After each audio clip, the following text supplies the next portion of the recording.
Introduction ক্লাসের পরে আজকে প্রথম এলাম তোমাদের একদম সিলেবাসের মধ্যে। তোমরা প্রত্যেকেই সম্ভবত পিওর সায়েন্স, যেটা সায়েন্স ব্যাকগ্রাউন্ড থেকে আপার প্রাইমারি পরীক্ষায় অ্যাপিয়ার করবে, সেই জন্য প্রিপারেশন নিচ্ছ। আর সেই জন্য আমরা জানি যে 30 নাম্বারের আমাদের সায়েন্স আছে, তাই তো? 30 নাম্বার সায়েন্স আর 30 নাম্বার ম্যাথামেটিক্স আছে। সায়েন্সের মধ্যে আমি আগের দিন সিলেবাসে আলোচনা করেছিলাম, তোমরা অনেকেই ছিলে। শোনা যাচ্ছে তো আমার কথা? একটু বলে দাও তো। শোনা যাচ্ছে। তো সিলেবাস যখন আমরা ডিসকাস করেছিলাম তখন আমরা দেখিয়েছিলাম বেশ কয়েকটা চ্যাপ্টার আছে, তার মধ্যে কিছু আছে ফিজিক্সের পার্ট, কিছু কেমিস্ট্রির পার্ট, কিছু বায়োলজির পার্ট আছে। তো সবগুলোই পড়তে হবে। এর কারণে আমি বলেছিলাম, আবারও বলছি, সবচেয়ে ইম্পর্টেন্ট এবং গুরুত্বপূর্ণ বই হচ্ছে ক্লাস 8 অব্দি এনসিইআরটির যে বুকসগুলো আছে সেগুলো। তার সাথে সাথে এটা যেহেতু ওয়েস্ট বেঙ্গলের এক্সাম, তো ওয়েস্ট বেঙ্গল বোর্ডের যে বইগুলো আছে সেগুলো গুরুত্বপূর্ণ। পরবর্তীকালে যে 25 নাম্বার এবছর ইন্ট্রোডিউস করা হয়েছে, 25 নাম্বারের সাবজেক্ট ওয়াইজ যে পরীক্ষাটা, এটার কোশ্চেন লেভেল বা কোশ্চেন কি হবে, কোন সাবজেক্টের উপরে, সেটার উপরে এখনো টোটাল ক্লিয়ার কোনো কনসেপশন বা কোনো নির্দেশিকা নেই। তো যখন নোটিশ আসবে আশা করি ব্যাপারটা আরো ক্ল্যারিফাইড হবে এবং তার কোশ্চেনের লেভেল বা সিলেবাসটা সম্পর্কে জানা যাবে। তবুও আমার যেটুকু মনে হয়, যেটুকু পরবর্তী মানে অন্যান্য এক্সামের সাথে মিলিয়ে দেখেছি, সেটা ক্লাস 12 লেভেলের মধ্যেই থাকবে। তো যাই হোক, আজকে আমরা শুরু করব আমাদের আপার প্রাইমারি যেটা হতে চলেছে তার যে সিলেবাস আছে সায়েন্সের, খাদ্য বা ফুড, এই চ্যাপ্টারটা সম্পর্কে। ঠিক আছে? এটা একটা সহজ চ্যাপ্টার এবং অনেক জিনিসই আমাদের জানা থাকবে। সেই জিনিসগুলোকে আরেকবার রিক্যাপিচুলেশন, আমি বারবার ধরে বলেছি, তোমরা হয়তো বিএড করতে গিয়ে অনেক কিছু ভুলে গেছো, বা যারা টিউশন পড়াচ্ছ তাদের মনে আছে, একটু জাস্ট ঘুরিয়ে ফিরিয়ে জেনে নেওয়া এবং বারবার ধরে চর্চা করা, তাহলেই কি হবে, ছোটখাটো যে কনফিউশনের জায়গাগুলো সেগুলো নষ্ট হয়ে যাবে, ফলে একটা কংক্রিট আইডিয়া তৈরি হবে। তো আমরা শুরু করব ফুড, খাদ্য, এই জায়গাটা থেকে। খাদ্যটা পড়তে গেলে আমাদেরকে প্রথমে যেটা পড়তে হবে সেটা হচ্ছে খাদ্যের প্রকারভেদ। অ্যাকচুয়ালি টোটাল খাদ্যটা পড়তে গেলে আমি দেখব খাদ্য দুটো ভাগে ভাগ করেছি। পড়তে গেলে এভাবে পড়তে হয়, খাদ্যের প্রকারভেদ একটা, ক্লাসিফিকেশন অফ ফুড, আর একটা হচ্ছে ফুড প্রোডাকশন অ্যান্ড ম্যানেজমেন্ট। কি করে খাদ্য উৎপাদন হয় সেটা জানতে হবে। অ্যাকচুয়ালি মানুষের খাদ্য যদি আমরা বলি, সাধারণভাবে মানুষের খাদ্য নিয়েই আমরা চিন্তিত এবং মানুষের খাদ্য নিয়ে আমাদের পড়াশোনা। তার পরবর্তীকালে আমরা আমাদের পোষ্যদের খাদ্য, অন্যদের খাদ্য, সেই সব নিয়ে দেখেছি, কিন্তু মেন আমাদের পড়াশোনা হচ্ছে মানুষের খাদ্য। তো মানুষের খাদ্য সাধারণভাবে দেখেছি আমরা দুটো জায়গা থেকে আসে, একটা হচ্ছে উদ্ভিদ থেকে আর একটা প্রাণীর থেকে। তো উদ্ভিদ এবং প্রাণীর দুটো জায়গা থেকেই যখন আমাদের খাদ্য আসে, দুটো জায়গাকেই আমাদের কাভার করতে হবে, কিন্তু আমরা সায়েন্টিফিক ওয়েতে কাভার করব। তো প্রথমে আমি যদি দেখি, খাবারের ক্লাসিফিকেশনটা আগে জানবো। খাবারের ক্লাসিফিকেশন মানে খাবারের প্রকৃতি অনুযায়ী খাদ্যকে কিভাবে ভাগ করা হয়, according to its nature. Nature মানে কনজামশন, মানে কখন গ্রহণ করি, কি রকম গ্রহণ করি, কোন খাদ্যটা আমাদের ডেলির প্রতিদিনের সবচেয়ে বেশি আমাদেরকে হেল্প করে, মানে বেশি পরিমাণে আমরা খাই, কোনটা অল্প অল্প পরিমাণে খাই, এই অনুযায়ী খাদ্যের শ্রেণীবিভাগ করা হয়েছে। এবং খাদ্যের উৎপাদন পদ্ধতিও এর সঙ্গে জড়িত, মানে কিভাবে উৎপাদিত হয় ফসলটা। তো প্রথমে যদি খাদ্যের প্রকৃতি অনুযায়ী ভাগ করি, আমরা তিন ধরনের দেখতে পাচ্ছি। একটা হচ্ছে কৃষিজাত খাবার, যেটাকে এগ্রিকালচারাল ফুড বলি জেনারেলি। এটাই সবচেয়ে বেশি পরিমাণে আমরা গ্রহণ করে থাকি। সবচেয়ে বেশি পরিমাণে আমাদের যে অভ্যাস, সে অভ্যাসে সবচেয়ে বেশি পরিমাণে এগ্রিকালচারাল ফুড যেটা, সেটা গ্রহণ করে থাকি। কম পরিমাণে গ্রহণ করি কিন্তু গুরুত্বপূর্ণ, সেটা হচ্ছে সবজি ও ফল। এবং লাস্ট হচ্ছে প্রাণীজ খাদ্য, যেটা আমরা ডাইরেক্টলি গ্রহণ করে থাকি, মাছ, মাংস, দুধ, ডিম এর মাধ্যমে। ঠিক আছে? এই প্রত্যেকটা জিনিস কিভাবে তৈরি হয়, এদের ক্যারেক্টারিস্টিক্স কি, সেগুলো পুঙ্খানুপুঙ্খভাবে আমাদেরকে জানতে হবে। তো প্রথমে আমি আসবো এগ্রিকালচারাল ফুড বা কৃষিজাত খাবার কোনগুলো। কৃষিজাত খাবার মানে কি, ডাইরেক্টলি এগ্রিকালচারের মধ্যে দিয়ে যেটা আসে। এখানে কিছু জিনিস হয়তো বলবো যেটা হয়তো ডাইরেক্টলি ফুড না, যেমন আমি যদি বলি তুলার কথা বা পাটের কথা, সেটা ডাইরেক্টলি ফুড না, বা ফ্লাওয়ারের কথা বা ফুলের কথা, এটা ডাইরেক্টলি ফুড না আমাদের, কিন্তু এগুলো আমাদের পড়ে নিতে হবে, কারণ এই এগ্রিকালচার রিলেটেড ব্যাপারগুলো। ঠিক আছে? তো প্রথমেই আমরা কনসেন্ট্রেট করব এই কৃষিজাত খাবার বা এগ্রিকালচারাল ফুড, এইটাকে নিয়ে। তো কৃষিজাত খাবারের মধ্যে বেসিক যে ভাগগুলো সেগুলো আমরা করেছি এখানে। বেসিক ভাগটার মধ্যে কি আছে, তন্দুল জাতীয় খাবার। এই তন্দুল, এই কথাটা আমরা অনেক সময় কি হয়,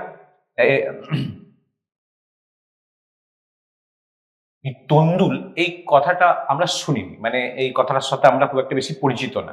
তার থেকে বেশি পরিচিত হচ্ছে সিরিয়ালস এই কথাটার সম্পর্কে, ঠিক আছে? এটা মানে হচ্ছে দানা শস্য। এটাকে ভালো বাংলায় হয়তো তন্দুল বলে, প্রচলিত বাংলায় দানা শস্য বলে। ধান, গম, যম, গম এই জিনিসগুলো এর মধ্যে থাকে। এতে কি হয়, একটা কাভার থাকে, তার ভেতরে থাকে আসল জিনিসটা, কাভারটাকে খুলে বার করা হয়। এই ধরনের যে প্রোডাক্ট এগুলোকে বলা হয় তন্দুল, সিরিয়ালস বা দানা শস্য।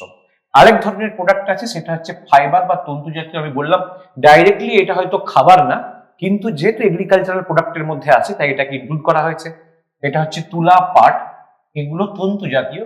বিভিন্ন জায়গা থেকে এটা পাওয়া যায়, যেমন তুলা উৎপত্তি হয়, আবার পাট সেটা কাণ্ড থেকে ছাড়িয়ে নেওয়া হয়। যাই হোক, এটা কৃষিকাজের মাধ্যমে উৎপাদিত হয় বলে এগুলোকে এগ্রিকালচারাল ফুড হিসাবেই রাখা হয়েছে, এগ্রিকালচারাল প্রোডাক্ট বলা ভালো। নেক্সট, ডাল জাতীয়, যেটাকে পালস বলি আমরা। ছোলা, মুগ, মুসুর, মটর সমস্ত হচ্ছে ডাল জাতীয় জিনিসের মধ্যে পড়ে। আর একটা হয় সেটা তৈলবীজ, অয়েল সিডস বলা হয়। তৈলবীজ, বাদাম, সর্ষে, এগুলোর মধ্যে থেকে তিল, বাদাম, সর্ষে এগুলোর মধ্যে থেকে আসে। আর লাস্ট হচ্ছে কন্দ বা রুট জাতীয়, আলু, আদা, হলুদ এই জিনিসগুলো আছে, যেগুলো তার বিশেষ করে পরিবর্তিত কাণ্ড, মানে একটা গাছ আছে, যদি গাছ নর্মালি আমি ভেবে থাকি, তো গাছের তো বিভিন্ন অংশ, তো এইটা হচ্ছে রুট আর এটা হচ্ছে স্টেম, এটাকে বলা হয় কাণ্ড আর এটাকে শিকড়। কখনো কখনো এইটা বড় হয়ে যে জিনিসটা তৈরি হয়, কখনো কখনো এইটা বড় হয়ে গিয়ে তৈরি হয়। এই জিনিসগুলোকে আমরা বলি কন্দ বা টিউবার অর রুট। এই হচ্ছে বেসিক আমাদের কৃষিজাত দ্রব্যগুলোর ভাগ। এখানে কি ধরনের প্রশ্ন আসে যদি আমরা দেখি, একটা যে কোনো শস্যের নাম তোমাকে বলে দেবে, যে কোনো জিনিসের, দিয়ে তোমাকে 4টে অপশন দিয়ে দিল। ধরো তোমাকে বললো ছোলা কি জাতীয়, তৈলবীজ, কন্দ, ডাল এবং তন্দুল। তুমি স্বাভাবিকভাবে এই উত্তরটা করতে পারবে। যেহেতু এই মুহূর্তেই পড়ছো, সবার উত্তর দেওয়া সহজ, কিন্তু অনেকটা সিলেবাস একসঙ্গে পড়া হয়ে গেলে তখন হয়তো মাঝে মাঝে ভুলে যেতে পারে। তাই যেহেতু দৈনন্দিন জীবনে আমাদের এগুলো লাগে, তো আমাদের একদম ক্লিয়ার কনসেপ্ট রাখতে হবে কোনটা কি বলে। অ্যাকচুয়ালি অনেক নামের সঙ্গে আমি বলছি বারবার ধরে আমরা পরিচিত না। এই যে কন্দ, এই সঙ্গে আমরা পরিচিতই না কথাটার সঙ্গে। তন্দুল পরিচিতই না, অনেক হয়তো পরিচিত হতে পারে, বাট ম্যাক্সিমামটাই দেখবে তোমরা এটার সঙ্গে পরিচিত না। সেই জন্য বুদ্ধিমানের কাজ হচ্ছে এর সাথে সাথে ইংরেজিগুলোও পড়া। তোমরা যারা সায়েন্স পড়ছো তারা জানো, হায়ার স্টাডিজে সায়েন্সের ক্ষেত্রে কি হয়, ইংরাজিটা অনেক সহজ হয়ে যায়, বাংলা শব্দগুলো অনেক কঠিন থাকে। তাই হয়তো পরীক্ষা অনেকেই বাংলায় দেবে বা বাংলাটা পড়তে আমাদের সহজ লাগে, কিন্তু সাথে সাথে ইংরেজিগুলো পড়বে। তাতে কি হবে, যে কোনো ধরনের কনফিউশন, পাশেই যে ইংরেজি কোশ্চেন আছে সেখান থেকে সলিউশন হয়ে যাবে। বোঝা গেছে এটা?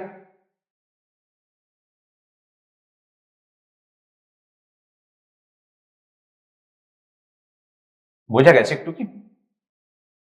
হ্যাঁ স্যার। ওকে, নেক্সট। হ্যাঁ স্যার। হ্যাঁ, খাদ্য উৎপাদনের সময় অনুযায়ী খাবারকে আবার ভাগ করা হয়। খাদ্য উৎপাদন মানে হচ্ছে ফসল উৎপাদন, ফর প্রোডাকশন। এই প্রোডাকশনটা যখন হচ্ছে তার সময় অনুযায়ী আবার 3 ভাগে ভাগ করা হয়। ছোটবেলা থেকে আমরা দুটো পড়ে এসেছি, খারিফ শস্য, রবি শস্য। এখন কিন্তু খারিফ রবির সঙ্গে আরেকটা যোগ হয়েছে, যেটাকে বলা হয় জায়েদ। ঠিক আছে, এটা নতুন যোগ হয়েছে, বেশ বছর 5-7 ধরে এটা চলছে নতুন। তো খারিফ জেনারেলি এটা বর্ষাকালীন। বর্ষাকালীন যেগুলো হয়, দেখো ডিটেলসে এখানে বলছি না আমি, তার কারণটা হচ্ছে তোমরা নিজেরাই আইডিয়া করতে পারবে। কিছু জিনিস তো আমাদের কনসেপ্টের উপর নির্ভর করে। যদি বর্ষাকালে হয় তাহলে এটার কি প্রয়োজন হয়, যদি বর্ষাকালীন হয় তাহলে খারিফের জন্য কি প্রয়োজন হবে, বেশি বৃষ্টিপাত প্রয়োজন হবে, মানে সেচের জল প্রয়োজন হবে, ঠিক না? বেশি বৃষ্টিপাত এবং মোডারেট টেম্পারেচার, বর্ষাকালের টেম্পারেচারটা খুব একটা বেশি হয়ে যায় না, মোডারেট টেম্পারেচার প্রয়োজন হয়। তো যদি কেউ অন্যরকম ঘুরিয়ে তোমাকে প্রশ্ন করে যে খারিফের চাষের জন্য কি কি প্রয়োজন, তুমি হয়তো কখনোই পড়োনি যে খারিফ চাষের জন্য কি কি প্রয়োজন, তা বলে কি তুমি উত্তরটা করতে পারবে না? অবশ্যই পারবে, কারণ তোমার কনসেপ্ট বিল্ড হয়ে গেছে, তুমি জানো মোটামুটি যে খারিফ মানে হচ্ছে বর্ষাকালে হয়, আর বর্ষাকালে কি কি লাগতে পারে। বর্ষাকালে থাকে বেশি বৃষ্টিপাত, কম তাপমাত্রা, আর্দ্র আবহাওয়া থাকে বর্ষাকালে, একটা ময়েস্ট ওয়েদার। তো জেনারেলি ধান, ভুট্টা, জোয়ার এখানে হয়। তো এটা কি হয়, এখন বিভিন্ন ধরনের চাষের পদ্ধতি এমন আসছে যে ধান অনেক সময় বৃষ্টিপাত না হলেও ধান হয়, অনেক সময় বৃষ্টিপাত না হলেও ভুট্টা, জোয়ার বিভিন্ন রকম চাষ হয়। অনেক ধরনের নতুন নতুন বীজ আবিষ্কার হচ্ছে, আমরা বেসিক আইডিয়াটা করছি। তাই এইটাই বেসিক জিনিস। এরপরে কেউ ছাদেও, লোকের বাড়িতে ছাদেও কেউ চাষ করতে পারে, তার মানে কি সেটাই চাষাবাদ, সেটা কি কৃষি? শখের চাষাবাদ, সেটা কথা না। নেক্সট, রবি, রবির জন্য তাহলে কি প্রয়োজন? এটা শীতকালীন একটা ফসল, যেগুলোকে রবি ফসল বলা হয়। গম, যব, সরিষা, আলু শীতকালে হয়। অনেকেই যারা গ্রামের আছো তারা জানো কোন শস্যটা কোন সময় হয়, রবি শস্য কখন হয়। তো শীতকালে কি প্রয়োজন হয়? কম তাপমাত্রা এবং কম বৃষ্টিপাত। বাতাস যে শীতকালে বাতাস যে বয়, সেই বাতাসের মধ্যে ময়েশ্চার খুব কম থাকে। শীতকালে আমাদের এমনি ঠোঁট ঠোঁট ফেটে যায়, হাত পা ফেটে যায়, মুখ টুক শুকিয়ে যায়। তার কারণ এখানে ময়েশ্চারটা খুব কম থাকে, জলীয় বাষ্পের পরিমাণটা কম থাকে। তো কম জলীয় বাষ্প, কম টেম্পারেচার, ঠিক এটাই প্রয়োজন হচ্ছে রবি ফসলের জন্য। নেক্সট, জায়েদ ফসলটা হচ্ছে গ্রীষ্মকালীন। এটা স্বল্প সময়ের জন্য চাষ হয়। এই চাষগুলো যেমন একটু সময় লাগে, 2 থেকে 3 মাসের মধ্যে এই চাষগুলো সময় লাগে। জায়েদের জন্য সময়টা একটু কম লাগে। কাদেরকে এর মধ্যে রাখা হয়? তরমুজ, শশা, বাঙ্গি, পাম্পকিন মানে হচ্ছে কুমড়ো, কুমড়ো, লাউ, এই জাতীয় জিনিসগুলোকে রাখা হয়। জেনারেলি যেগুলো গ্রীষ্মকালীন সবজি, গ্রীষ্মকালে যারা বাজার যাও তারা সব জানো, গ্রীষ্মকালীন সবজিগুলোতে কি হয়, এরা নিজেরাই জল সংরক্ষণ করে রাখতে পারে নিজেদের মধ্যে। মানে তরমুজের ভেতরে প্রচুর পরিমাণে জল থাকে, শশার ভেতরে প্রচুর পরিমাণে জল থাকে, ঠিক একইভাবে কুমড়ো, লাউ প্রচুর পরিমাণে এদের মধ্যে জল থাকে। এরা স্বল্পকালীন সময়ে চাষ হয় এবং গ্রীষ্মকালে চাষ হয়। এদেরকে নতুন করে বলা হয় জায়েদ ফসল। তাহলে আমরা যে ক্লাসিফিকেশনটা দেখছি, কৃষিজাত খাদ্যকে কিভাবে ভাগ করা হচ্ছে, একটা হচ্ছে তার তার গঠন অনুযায়ী, মানে তার প্রকৃতিটা কিরকম, কেমন ভাবে হয়, কোন জায়গায় হয়, তার খেতে কেমন কেমন ভাবে আমরা কনজিউম করি সেই অনুপাতে। আর একটা হচ্ছে তার উৎপাদনের সময় অনুযায়ী, ঠিক আছে। এখানেও বিভিন্ন ধরনের শস্যকে উল্লেখ করে দিয়ে তোমাকে প্রশ্ন করতে পারে যে এটা কোন ধরনের শস্যের মধ্যে পড়ে, ঠিক আছে, যে জায়েদ না রবি না এটা খারিফ, কিরকম ধরনের মধ্যে আসতে পারে। বা এরকম উল্লেখ করে দিতে পারে, ধর একটা স্টেটমেন্ট দিয়ে দিল রবি ফসলের জন্য এই দুটো স্টেটমেন্ট লাগে, দুটোর মধ্যে বললো রবি ফসলের জন্য বেশি তাপমাত্রা লাগে এবং কম বৃষ্টিপাত লাগে। 1 নাম্বার স্টেটমেন্ট ঠিক, 2 নাম্বার স্টেটমেন্ট ঠিক, দুটোই ঠিক, এরকম ধরনের দিতে পারে। মানে কি, একটা কোশ্চেনের ভিতরে দুটো কনসেপ্ট, এগুলোর মানে হচ্ছে একটা কোশ্চেনের ভিতরেই দুটো কনসেপ্টের যাচাই। তো নেক্সট আমরা পরের পেজে আসবো। এছাড়াও আরো কিছু আছে যেগুলো আমাদের ডিরেক্টলি লাগে না, সেটা হচ্ছে বাগিচা ফসল, যেটাকে প্লান্টেশন ক্রপ বলা হয়। চা, কফি, রাবার এর মধ্যে আসে। দেখো এর মধ্যে হয়তো রাবারটা আমরা খাই না স্বাভাবিকভাবে, তো চা কফি তো আমরা খাই, এটাকে খাদ্য বা পানীয় হিসেবে ব্যবহার করতে পারি। এগুলো বাগিচা ফসল। বাগিচা ফসল মানে কি, এগুলোর জন্য আলাদা, বাগিচা মানে তো গার্ডেন বাগান আমরা জানি, ঠিক আছে, কিন্তু বাগিচা ফসলের আলাদা কি ক্যারেক্টারিস্টিক্স আছে অন্যগুলোর থেকে। অন্যগুলো চাষাবাদের জন্য একটা নির্দিষ্ট সময় 3 মাস 4 মাস লাগে, আর বাগিচা ফসল না একবার লাগিয়ে দেওয়ার পরে দীর্ঘদিন চলতে থাকে। মানে বাগানে যেমন আমরা ফুল লাগিয়ে দিই, দীর্ঘদিন ধরে চলতে থাকে, সেরকম এই গাছগুলোকে লাগিয়ে দেওয়ার পরে দীর্ঘদিন ধরে তারা ফসল দিতে থাকে, ঠিক আছে। চা বাগানে চা হয়েই রয়েছে অনেক দিন ধরে, একটা গাছ অনেক বড় হয়ে গেছে, কফিও তাই, রাবারও তাই। এই জন্য এগুলোকে বলা হয় বাগিচা ফসল। আর আছে একটা অর্নামেন্টাল ক্রপ বলা হয়। অর্নামেন্টাল ক্রপ মানে এগুলোর চাষ হয়েছে, এখন আমি আবার বলছি, এগুলো হয়তো খাদ্য হিসাবে না, এগুলো ফুল, যেমন পাতাবাহারি গাছ, শোভাকর গাছ, যেসব জিনিসপত্র, এগুলোকে বলা হয় অর্নামেন্টাল ক্রপ, ঠিক আছে। এগুলো অনেক সময় পরীক্ষায় আসে, উল্লেখ করে দেয় যে এটা কি, অর্নামেন্টাল না plantation crop, ornamental crop, agricultural product, এরকম ধরনের প্রশ্ন আসতে হবে। ফুল দিল, ফুল, ornamental crop, plantation crop, agricultural product, তুমি বুঝতে পারবে যে কোনটা উত্তর হবে। তো নেক্সট আর একটা কনসেপ্টের কথা আমি এখানে বলবো। প্রথমে আমরা 3 ধরনের জিনিস দেখলাম, একটা হচ্ছে তাদের প্রকৃতি অনুযায়ী, একটা উৎপাদনের সময় অনুযায়ী, এছাড়া আর একটা শিখলাম যে বাগিচা ফসল এবং অর্নামেন্টাল ক্রপ হিসাবে। ছাড়া আরো কিছু কিছু আছে, যেমন ধরো যেগুলো বিজ্ঞানসম্মতভাবে চাষ করা হয়, যেগুলো অল্প পরিমাণে আমরা গ্রহণ করি, ভেষজ উদ্ভিদ যেগুলো, সেগুলোরও চাষ করা হয় আলাদা করে, ঠিক আছে। হার্বাল প্রোডাক্ট যেগুলোকে আমরা বলি, বিভিন্ন ধরনের ওষুধ তৈরি হয়। ইন্ডাস্ট্রিয়াল ক্ষেত্রে কিছু জিনিস লাগে, যেমন খুব ভালো করে তোমরা জানবে এখন ওই ইথানল, ইথানল মেশানো হচ্ছে পেট্রোলের সঙ্গে। তো ইথানলের জন্য যে গাছটা লাগে, সেই গাছটা প্রচুর পরিমাণে চাষ হচ্ছে, ভ্যালেন্টা গাছ বলা হয়। তো প্রচুর পরিমাণে চাষ হচ্ছে, এই চাষগুলো হচ্ছে ইন্ডাস্ট্রিয়াল ক্ষেত্রে লাগে, কিন্তু এগুলো আমরা ফুড না, এগুলো এগ্রিকালচারাল প্রোডাক্ট, ফুডের মধ্যে আসে না, তাই এগুলোকে বাদ রাখা হয়েছে। এই ছিল ফার্স্ট ক্লাসিফিকেশন। এরপরে আমরা যদি দেখি খাদ্যের উৎপাদন ব্যবস্থা।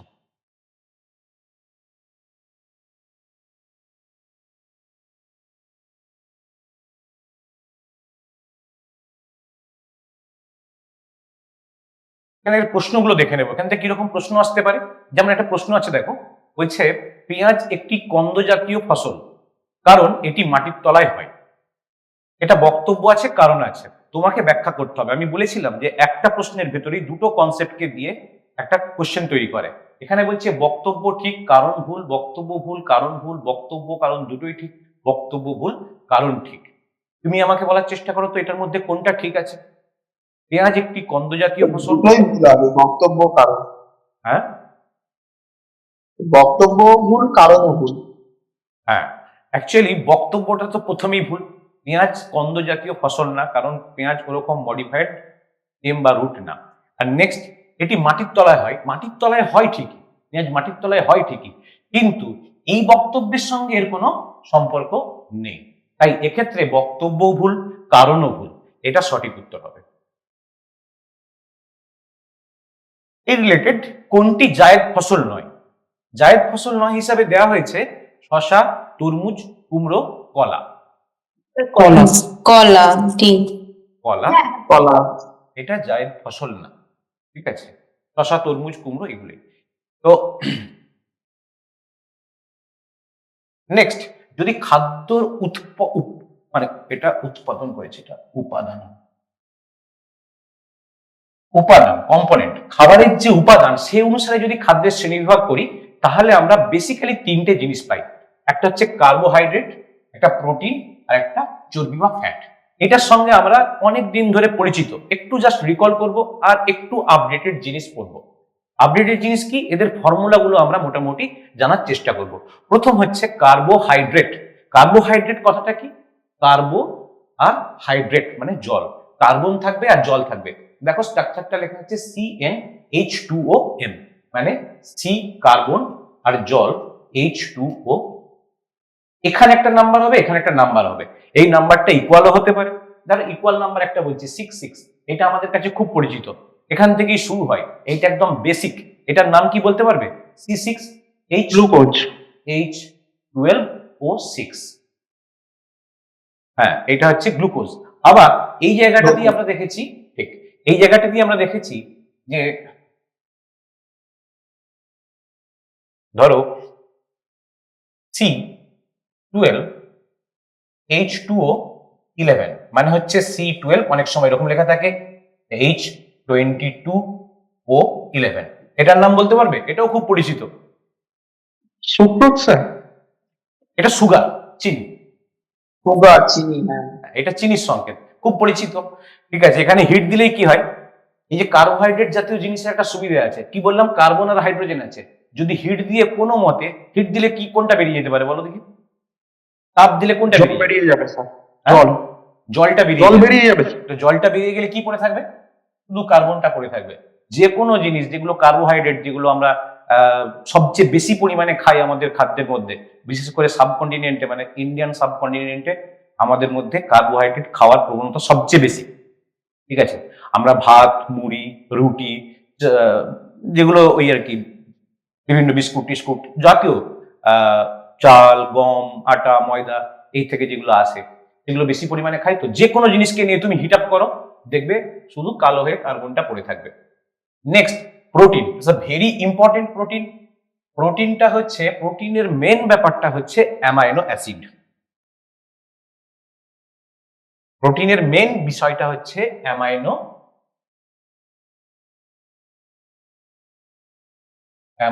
অ্যাসিড। এই অ্যামাইনো অ্যাসিড এর আবার মেন জিনিস হচ্ছে নাইট্রোজেন, যেটা অন্য সব খাবারে তুমি মিসিং পাবে, শুধুমাত্র প্রোটিনেই পাবে এই নাইট্রোজেন। ঠিক আছে, বাতাসে প্রায় 80% নাইট্রোজেন থাকে। এত নাইট্রোজেন থাকা সত্ত্বেও এই নাইট্রোজেনকে ডাইরেক্ট আমরা নিতে পারি না, আর আমাদের শরীরে এই নাইট্রোজেন ছাড়া তৈরি হবে। তো আমাদের প্রত্যেকটা সেল অ্যাকচুয়ালি প্রোটিন অণু, ঠিক আছে না? এবারে ওই যে যুবা শান্তিস্বরূপ ভাটনগর পুরস্কার পেয়েছে, গতকালই দেখছিলাম, শান্তিস্বরূপ ভাটনগর পুরস্কার পেয়েছে বাঙালি বিজ্ঞানী যুবা। উনি যেটা আবিষ্কার করেছেন সেটা হচ্ছে, মানে যেটা গবেষণাটা এগিয়ে নিয়ে গেছেন সেটা হচ্ছে, কোনো জীবিত কোষ নেই, জীবিত কোষ না থেকে বিভিন্ন ধরনের এই কণাগুলোকে মানে কার্বন, অক্সিজেন, হাইড্রোজেন এবং নাইট্রোজেন, চারটে জিনিস। কার্বন, অক্সিজেন, হাইড্রোজেন এবং নাইট্রোজেন, এই চারটি জিনিসকে মিলিয়ে ঠিক এমন ধরনের জিনিস তৈরি করছেন যেটা জীবিত কোষের মতন বিহেভ করতে শুরু করছে। কন্ট্রোভার্সিয়াল জিনিস, কিন্তু এটাই আমাদের জীব সৃষ্টির রহস্য। যখন তোমরা চার্লস ডারউইনের জীব সৃষ্টির রহস্য পড়েছো, তার প্রথম ব্যাপারটাই ছিল যে প্রকৃতিতে কার্বন, অক্সিজেন, হাইড্রোজেন, নাইট্রোজেন কোনোভাবে জড়িত হয়ে একটা প্রথমে কোষীয় অঙ্গাণু তৈরি, মানে কোষ তৈরি করে। তারপরে ধীরে ধীরে কোষ বাড়তে বাড়তে বাড়তে বাড়তে আজকে আমরা হিউম্যান অব্দি এসেছি, ঠিক আছে। তো যাকে ইম্পর্টেন্ট বিষয়টা হচ্ছে এই নাইট্রোজেন, এটা শুধুমাত্র প্রোটিনেই বর্তমান। আর সিএইচ এনএইচ টু, এটা আর আর একটা অন্য element CH NH two amino, এটার নাম। আর সিওওএইচ, এটা হচ্ছে প্রোটিনের বেসিক সংকেত, ঠিক আছে। এই আর এর ক্ষেত্রে কি হবে? আর এর ক্ষেত্রে আর হচ্ছে, আর রিপ্রেজেন্ট করে অ্যামাইনো অ্যাসিডকে, মানে এর সঙ্গে তুমি যা যোগ হবে এরকম জিনিস পরপর যোগ হতে থাকবে। এটা আর না হয়ে আবার একটা ওই সিএইচ এনএইচ টু যোগ হতে থাকবে, মানে পরপর পরপর যোগ হতে থাকবে, একটার পর একটা একাধিক যোগ হতে থাকে। ক্যাটিনেশন ধর্মেতে আমরা জানি যে একটা কার্বনের সঙ্গে অন্য কার্বন পরপর পরপর যুক্ত হতে থাকে। তাহলে বেসিক জিনিসটা হচ্ছে সিএইচ এনএইচ টু সিওওএইচ, ওইক অ্যাসিড বলে এটাকে, উইক অ্যাসিড। এর সাথে এবারে আর আর বিভিন্ন সময় বড় হতে থাকবে, পরপর পরপর পরপর একটা বড় হতে থাকবে। ডাল, মাংস, ডিম, দুধ, এদের মধ্যে জেনারেলি এটাকে পাওয়া যায়। আর ফ্যাটের ক্ষেত্রে কি হয়? ফ্যাটের ক্ষেত্রে এর সংকেতটা CH3,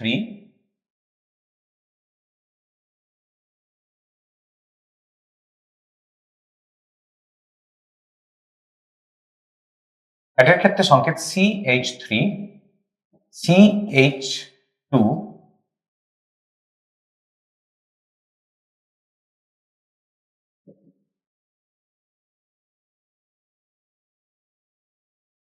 দেখো সংকেতটাই লিখেছি আমি CH3 CH2N COOH। N মানে হচ্ছে এখানে একটা, দুটো, তিনটে করে যোগ হতে থাকবে। আমরা কি জানি? কার্বনের চারটে হাত, ঠিক? তাহলে CH2 কটা হাত হবে?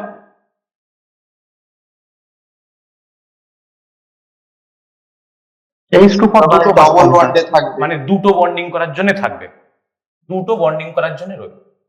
এবারে তুমি যদি এখানে আর একটা CH2 যোগ করে দাও, মানে এর সঙ্গে ধরো আর একটা CH2 যোগ করলে, তাহলে আবার তো দুটো বন্ড হয়ে গেল। আবার একটা CH2 যোগ করলে আবার বন্ড হয়ে গেল। এগুলো তোমরা পড়েছো অর্গানিক কেমিস্ট্রিতে।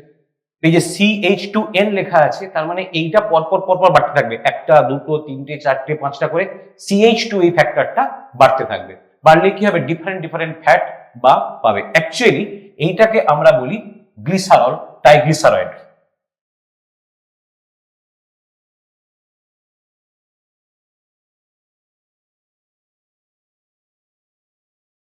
ফ্যাটি অ্যাসিড, এটাই হচ্ছে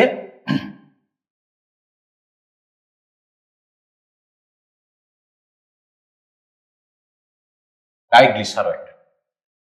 এবারে কি হয়? এটা আমাদের একটা টেস্টে ধরা পড়ে, এটা হচ্ছে লিপিড প্রোফাইল টেস্ট, তাই তো? কেউ করিয়েছো lipid profile test? Cholesterol check করে যে টেস্টে করিয়েছো কি? কেউ করনি, তাই তো? ঠিক আছে। তো যাকে সেখানে ট্রাইগ্লিসারাইড লেখা থাকে, একটা কলাম দেখবে, ঠিক আছে। তো মোটামুটি ভাবে আমরা দেখলাম কার্বোহাইড্রেট, প্রোটিন, ফ্যাট, এই তিনটে কোন জায়গা থেকে পাওয়া যায় সেগুলো একটা বেসিক আইডিয়া আছে আমাদের। তেল, ঘি, মাখন এই জায়গা থেকে। এছাড়া আছে খনিজ পদার্থ, মিনারেল। দেখো এইগুলো খুব একটা বেশি পরিমাণে কোনো খাবারে থাকে না, অল্প অল্প পরিমাণে থাকে, কিন্তু এটা আমাদের শরীর গঠন করে। শরীর গঠন করে মানে শরীরের রোগ প্রতিরোধ ক্ষমতা তৈরি করে, এবং শরীরের বিভিন্ন ধরনের নার্ভাস সিস্টেম থেকে শুরু করে ব্লাড সার্কুলেশন সমস্ত কিছু নিয়ন্ত্রিত হয় এই খনিজ পদার্থ বা মিনারেল থেকে, ঠিক আছে। তো মিনারেলের একটা তো বড় লাইন, লম্বা লাইন মিনারেলের, এখানে calcium, magnesium, zinc, copper, iron, potassium, sodium, এফি লিখেছি আমি, মলিবডেনাম কেউ বাদ নেই, সবাই আছে। ম্যাঙ্গানিজ। তবে কিছু জিনিস থাকে যেগুলো খুব বেশি পরিমাণে ব্যবহার হয়, আর কিছু জিনিস থাকে যেগুলো খুব কম পরিমাণে ব্যবহার হয়। যাই হোক, টোটাল এই খনিজ পদার্থ অন্যতম গুরুত্বপূর্ণ। আর লাস্ট মিনারেল, ভিটামিন। ভিটামিনও আমরা জানি এ, বি কমপ্লেক্স, সি, ডি, ই, কে। এই বেসিক কয়েকটা ভাগে আমরা ভাগ করে রেখেছি ভিটামিনকে। এই অনুযায়ী আবার খাদ্যের উপাদান অনুযায়ী, এটা উপাদান ছিল, উপাদান অনুযায়ী খাবারের শ্রেণীবিভাগটা হচ্ছে এটা। ঠিক এখান থেকে বিভিন্ন রকম প্রশ্ন করতে পারে, যে তোমাকে বলতে পারে সংকেত দিয়ে প্রশ্ন করতে পারে যে এটা কিসের সংকেত, একটা সংকেত দিয়ে দিল, দিয়ে লিখলো এটা কি ফ্যাটের সংকেত, না প্রোটিনের সংকেত, না কার্বোহাইড্রেটের সংকেত দিতে পারে। একটা যে কোনো জিনিস দিতে পারলো, হয়তো খনিজ পদার্থের নাম দিয়ে দিল, এইটা কি, এটা কি কোনো ভিটামিনের নাম, না এটা বা কোনো অন্য কিছু বিষয় জিনিস দিতে পারে। একটা আননোন, ধরো যেটা খুব একটা বেশি পরিচিত না, সেরকম একটা খনিজ পদার্থের নাম দিয়ে দিল, সে তো অবশ্যই ক্যালসিয়াম দিয়ে তো দেবে না, এটা অন্য ধরনের নতুন ধরনের কোনো নাম দিয়ে তোমাকে দিয়ে দিল, এরকম হতে পারে। এবং ভিটামিন কোনটার অভাবে কি হয় সেটার জন্য আলাদা ব্যাপার আছে। হ্যালো স্যার, বলো। বলছি স্যার, মানুষের খাদ্যের মধ্যে তো খাদ্যতন্তু আর উদ্ভিজ্জ রাসায়নিকও আছে। হ্যাঁ আছে, এটার পরে আসছি, অবশ্যই আছে। আর জলও আছে স্যার। হ্যাঁ, জলটাকে অ্যাকচুয়ালি খাবার হিসেবে ধরা হয় না। জল আছে যদি আমরা ধরি অনেক সময়, কিন্তু জলটাকে খাবার হিসেবে ধরা হয় না। প্রথম প্রথম ধরা ক্লাস হতো। 7 এর বইয়ে আছে স্যার এগুলো। হ্যাঁ, 7 এর বইয়ে দিয়েছে, কিন্তু বেসিক্যালি তুমি বোঝার চেষ্টা করো যে তুমি যখন হায়ার স্টাডিজ করবে তুমি তখন দেখতে পাবে যে জলকে প্রথমত 6টা ভাগে ভাগ করা হয়েছিল, তারপরে রাফেজ বা ওই যে ফাইবার তন্তুটাকে রাখা হয়েছিল। কিন্তু জলকে এখন আর খাবারের মানে খাদ্য হিসেবে ব্যবহার করা হয় না, জলটা খাদ্য হিসেবে ব্যবহার হয় না। ঠিক আছে, জল খাদ্য না। জল হচ্ছে, তোমরা যখন কেমিস্ট্রি পড়েছো দেখেছো যে কোনো একটা বিক্রিয়ার হয় আগে না হলে পরে তুমি জলকে দেখতে পাবে, দেখেছো না?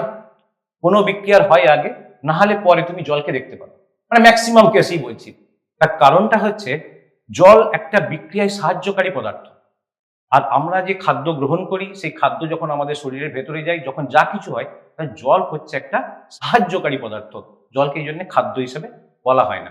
খাদ্য সেইগুলো কি বলা হয়, মানে যেগুলো আমাদের খিদেটাকে কমায়। ঠিক আছে, জলের সেক্ষেত্রে কোনো ভূমিকা নেই, কারণ জলে H2O রয়েছে, এমন কিছু নেই জলটার মধ্যে হাইড্রোজেন আর অক্সিজেন ছাড়া, যেটা আমাদের খাবারকে মানে আমাদের শরীরকে কি করতে পারে, মানে আমাদের ক্ষুধা নিবৃত্তি করতে পারে। সেই জন্য এছাড়া যেটা রয়েছে সেটা হচ্ছে ফাইবার বা তন্তু।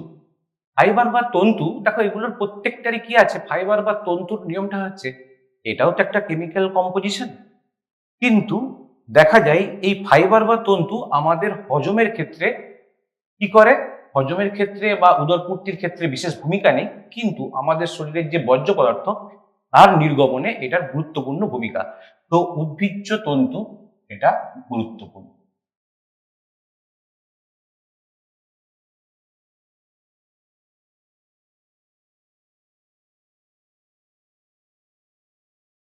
তো ছোটবেলা থেকেই আমরা পড়ে এসেছি কার্বোহাইড্রেট, প্রোটিন, ফ্যাট, খনিজ পদার্থ, ভিটামিন এবং জল, এবং তার সঙ্গে যুক্ত হয়েছে উদ্ভিজ্জ তন্তু। তো এখন আমি বলবো যে জলটাকে যেহেতু বাদ দেওয়া হয়েছে, কার্বোহাইড্রেট, প্রোটিন, ফ্যাট, খনিজ পদার্থ, ভিটামিন, এটাকেই মনে রাখার চেষ্টা করো। ঠিক আছে, নেক্সট।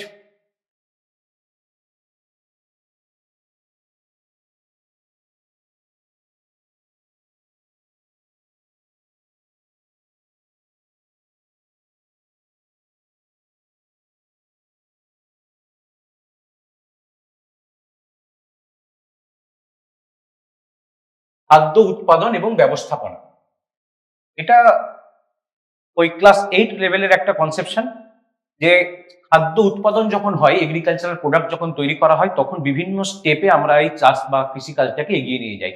এই পরপর স্টেপগুলো আমরা যদি একটু দেখি তাহলে আমাদের একটা আইডিয়া হবে। তো এটা বলে রাখা ভালো যে এটা কিন্তু কোনো জেনারেলাইজড ব্যাপার না, বিভিন্ন ধরনের চাষের ক্ষেত্রে আলাদা আলাদা পদ্ধতি আছে, বিভিন্ন ধরনের চাষের জন্য আলাদা আলাদা পদ্ধতি আছে। এটা জেনারেলাইজড ব্যাপার করা হয়েছে, কিন্তু পার্টিকুলার কোনো চাষের জন্য আলাদা হতে পারে। তো প্রথম হচ্ছে চাষের মাটি প্রস্তুতি, যেটাকে বলে preparation of soil. Preparation of সয়েলের অনেকগুলো ভাগ আছে, যে কিভাবে সয়েলকে প্রিপেয়ার করতে হয়। মোটামুটি আমরা জানি যে সয়েল প্রিপেয়ার করতে গেলে ফল কর্ষণ করতে হয়, মানে সেটাকে নাঙল দিয়ে চাষ করতে হয়, ঠিক আছে। এবারে সেটার পরবর্তীকালে অনেক ধরনের পরিবর্তন এসে গেছে, মডিফিকেশন এসে গেছে। প্রথমে নাঙল ব্যবহার করা হতো, তারপরে পাওয়ার টিলার ব্যবহার করা হতো, এখন রোটার ব্যবহার করা হয়, অনেক ধরনের পরিবর্তন এসে গেছে। তো চাষের মাটি প্রস্তুতি একটা চাষের প্রথম স্টেপ। নেক্সট, বীজ বপন অফ সোয়িং অফ সিডস। দেখো এটাও বলি, বীজ বপন অনেক সময় যেমন ধানের ক্ষেত্রে বীজ দেওয়া হয়, সেখান থেকে চারা গাছ হয়, চারা গাছকে তুলে এনে অন্য জায়গায় লাগাতে হয়, বপন রোপণ দুরকম ব্যাপার স্যাপার আছে। আবার কোনো জায়গায় বীজ ছড়িয়ে দেওয়া হয়, বীজ ছড়িয়ে দিয়ে সেখানে গাছ হয়। আলাদা আলাদা সিস্টেম রয়েছে। কোনো জায়গায় চারা গাছ হলো, সেই চারা গাছটাকে তুলে আনা হলো, আবার কোনো জায়গায় শুধুমাত্র বীজ পুঁতে দিয়ে হয়ে গেল। তবু আমরা বীজ বপনটা করছি, দিস ইজ দ্য স্টেপ, এটাই স্টেপ খাদ্য উৎপাদনের জন্য। নেক্সট, সার প্রয়োগ। এটা একটা বিতর্কিত জায়গা। ফার্টিলাইজার প্রয়োগ, সার প্রয়োগ করা হবে কি করা হবে না, এটা একটা। আর সার প্রয়োগ ঠিক কখন করা হবে সেটাও একটা গুরুত্বপূর্ণ ব্যাপার। কারণ বইয়ে লেখা আছে সার প্রয়োগ বীজ বপনের পরেই। আবার সেচ প্রদান অনেক সময় বলে যে যদি জল দেওয়া হয় তখন সারের যে কার্যকারিতা সেটা নষ্ট হয়ে যায়। তো এইটা একটা কনফিউজিং স্টেপ, কখনো সার প্রয়োগ আগে বা কখনো পরে হয়, ঠিক আছে। এইটা নিয়ে গুলিয়ে ফেলবে না। তো এই সারের আবার ভাগ আছে। সার একটা জেনারেলি ফার্টিলাইজার যেগুলো হয় ইনঅর্গ্যানিক ফার্টিলাইজার। ইনঅর্গ্যানিক ফার্টিলাইজারের মধ্যে মেইনলি যেটা থাকে NPK, N for nitrogen, P for phosphorus আর কে ফর পটাশিয়াম। এনপিকে এইটার উপরই ডিপেন্ড করে আমাদের কি হয়, ফার্টিলাইজার গুলো তৈরি হয়, ঠিক। আর একটা হয় যেটা ন্যাচারালি আমরা পেয়ে যাই, ন্যাচারালি ম্যানিওর বলি আমরা, এটা হচ্ছে পাতাকে পচিয়ে, গোবর সারকে দিয়ে বা বিভিন্ন ধরনের জৈব যে পদার্থগুলো তাদের যে অবশিষ্ট অংশ সেইগুলোকে জমিয়ে অনেক সময় সার তৈরি করা হয়। এইটা একটা গভর্নমেন্টের প্রজেক্ট, যাতে কি হয়েছে কেমিক্যাল যেসব অর্গ্যানিক ইনঅর্গ্যানিক জিনিসপত্র দিয়ে যখন তৈরি করা হয় তখন তার একটা প্রভাব, তার একটা কুপ্রভাব খাবারের মধ্যে রয়ে যায়। এইটাকে ওভারকাম করার জন্য অনেক সময় এই ম্যানিওর ইউজ করা হয়, যেটাকে আমরা বলি জৈব সার, এটাকেও ব্যবহার করা হয়। তো পরবর্তীকালে আমরা দেখবো জৈব সার আর ইনঅর্গ্যানিক যে আমাদের ফার্টিলাইজার তার মধ্যে ডিফারেন্স কি। Next, irrigation. ইরিগেশন একটা ইম্পর্টেন্ট ফ্যাক্টর, তার কারণ জল ছাড়া চাষাবাদ হয় না। আগেকার দিনে যখন চাষাবাদ শুরু হয়েছে তখন সেটা নদীর ধারে হয়েছে, নদী থেকে পর্যাপ্ত পরিমাণ জল পেয়েছে বলে। পরবর্তীকালে বৃষ্টির জলের উপর নির্ভর করে চাষ হয়েছে, কিন্তু মানুষ যত বেড়েছে তাদের ডিমান্ড তত বেশি হয়েছে, আর ডিমান্ড যখন বেশি হয়ে গেছে তখন স্বাভাবিক অন্য জায়গা থেকে জল এনে হলেও চাষ করতে হবে। সেই জন্যই ইরিগেশন বা জলসেচ এটা একটা গুরুত্বপূর্ণ অংশ এই টোটালটার মধ্যে। তো এখানে আগে যে পদ্ধতিগুলো ব্যবহার করা হতো সেগুলো আমাদের একটু জেনে নিতে হবে। আগে ক্যানেল করে জল নিয়ে আসা হতো, তারও আগে জল দেওয়ার ব্যবস্থা ছিল বিভিন্ন রকম উপায়। নদী থেকে জল এনে জল দেওয়ার ব্যবস্থা ছিল, নৌকার মতন জিনিস থাকতো তাতে করে জল দেওয়া হতো। তারপরে হলো কি, ইরিগেশন সিস্টেম তৈরি হলো, নদীর জলকে ক্যানেলের মাধ্যমে আনা হলো, সেখান থেকে যে যার জমিতে জল নিয়ে চলে যাবে ছোট ছোট খাল কেটে, এই পদ্ধতি চালু হয়েছিল। কিন্তু সেইটাও খুব একটা বেশি কার্যকর হয়নি, তার কারণ ব্যাপারটা খুব ভালো এবং ইকো ফ্রেন্ডলি হলেও ব্যাপারটাকে কার্যকর করার জন্য একটা দীর্ঘমেয়াদী মেনটেন্যান্স খরচা আছে। সেই খরচাটা যেহেতু হয়নি তাই করতে পারেনি। তার থেকে সহজ উপায় তারা নিয়ে নিয়েছে, যেটাকে আমরা গ্রাউন্ড ওয়াটার বলি, গ্রাউন্ড ওয়াটার হারভেস্টিং। গ্রাউন্ড ওয়াটারকে তুলে নিয়ে তারা করছে, যদিও এটা ক্ষতিকর, করে যাচ্ছে। এখন প্রশ্ন হচ্ছে, তো এই ইরিগেশন বা সেচের জন্য নতুন কি প্রজেক্ট এসেছে? নতুন প্রজেক্ট হচ্ছে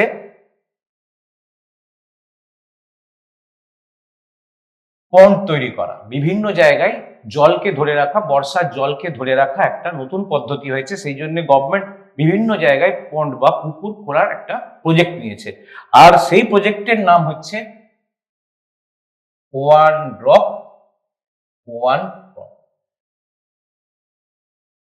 ওয়ান ড্রপ ওয়ান ক্রপ, এটা হচ্ছে গভর্নমেন্ট অ্যাডাপ্টেড প্রজেক্ট, যে এক ফোঁটায় একটা পট, ঠিক আছে। তো নেক্সট, আগাছা দমন। তো কি হলো, চাষের জমি হয়ে গেল, বীজ বপন হয়ে গেল, সার প্রয়োগ হয়েছে, মানে ছোট ছোট গাছ হয়েছে। ছোট ছোট গাছ হলে তার সঙ্গে ছোট ছোট আগাছাও তৈরি হয়। এবারে একই জমিতে আগাছা আর যদি গাছ দুটোই থাকে, তো আগাছা কি করে, নিউট্রিয়েন্টস নিয়ে নেয়। আগাছারও তো প্রয়োজন নিউট্রিয়েন্টস, সে নিউট্রিয়েন্টস গুলো নিয়ে নেয়। তো আমাদের তো আগাছা পালন করার জন্য আর চাষাবাদ করছি না আমরা, সেই জন্য কি করি, আগাছাটাকে আমাদেরকে রিমুভ করে দিতে হবে বা নষ্ট করতে হবে। আগাছা নাশকও ব্যবহার করা হয়, আবার ম্যানুয়াল উপায়ে আগাছা নষ্ট করা হয়। ম্যানুয়াল উপায়ে আগাছা নষ্ট করার দুটো পদ্ধতি, একটা হচ্ছে কেমিক্যাল দিয়ে আর একটা ম্যানুয়ালি। ম্যানুয়ালি করা হয় কোনো কাটার জিনিস টিনিস দিয়ে কাস্তে কাস্তে দিয়ে কেটে দেওয়া হয়, হাতে দিয়ে তুলে নেওয়া হয়। আর একটা হয় কেমিক্যাল প্রসেস। সবসময় কেমিক্যাল প্রসেসটাই আমাদের কি করতে হয়, এটা সহজলভ্য, ঠিক আছে, কিন্তু সহজলভ্য হলেও কি হয়, ক্ষতিকর হয়। সেই জন্য ম্যানুয়াল প্রসেসে জোর দেওয়া উচিত, কেমিক্যাল প্রসেসে না। এটা আগাছা দমন। নেক্সট হয় পোকামাকড় দমন। পোকামাকড় দমন বা পেস্ট কন্ট্রোল। এই পেস্ট কন্ট্রোলের জন্য পেস্টিসাইড ব্যবহার করাটাই সবচেয়ে সুবিধাজনক, কারণ খাবারের কি হলো দেখার দরকার নেই, পেস্ট কন্ট্রোলটা হলো। পোকামাকড় দমনও গুরুত্বপূর্ণ, কারণ এই পোকা প্রচুর খাবার প্রচুর নষ্ট করে দেয়। এমন এমন হয় যে পুরো চাষের জমিকে জমি এই পোকামাকড়ের জন্য নষ্ট হয়ে গেছে, এটাও দেখা গেছে। নেক্সট ফসল তোলা, হারভেস্টিং। এই ফসল তোলা হারভেস্টিং এটা একটা বিশাল বিবর্তন ঘটে গেছে। আবারও বলি, বিভিন্ন ফসলের হারভেস্টিং এর রুল বিভিন্ন রকম। আমি যেমন করে পটল তুলবো সেরকম করে ধান তুলবো না, আমি যেমন করে ধান তুলবো সেরকম করে নিশ্চয়ই অন্যান্য যেসব তরমুজ বা শসা সেগুলোকে ওইভাবে তুলবো না, আলাদা আলাদা নিয়ম আছে। তো যাই হোক, মেন যে হারভেস্টিং এর ব্যাপারগুলো, সেগুলোর মধ্যে এখন অনেকটা মেশিনারি চলে এসেছে, বড় বড় কম্প্যাক্ট হারভেস্টার চলে এসেছে। সেখানে কি হয়, আগে সব ম্যানুয়াল ছিল, পুরোটাই ম্যানুয়ালি ধান কাটা হতো, ম্যানুয়ালি এর করা হতো।